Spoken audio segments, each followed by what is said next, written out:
Tak ja som tu dneska za Broad Books Delhi, to je kurátorské knihkupectvo v anglických titulov a zahraničných venované kreatívnemu priemyslu a odporúčil by som titul Caps Lock od Rubena Patera, ktorý nedávno hovoril aj na konferencii v Bratislave o tom, ako kapitalizmus zneužíva, využíva vizuálnu komunikáciu a čo s tým urobiť.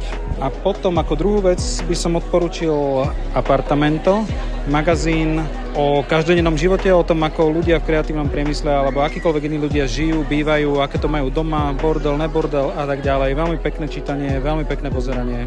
Odporúčam.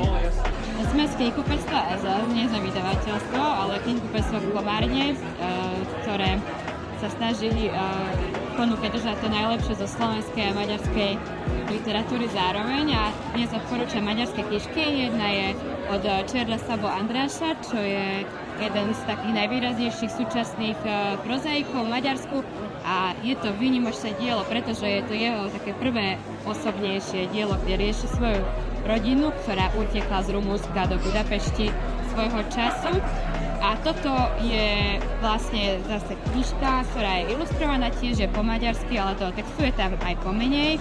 A je to zaujímavé tým, že táto ilustrátorka Ágo Kováč je pôvodom z Komárna, ale už pôsobí v Budapešti a u nás na Slovensku ju veľmi nepoznáme, ale je to fakt vtipná knižka a je to pekná.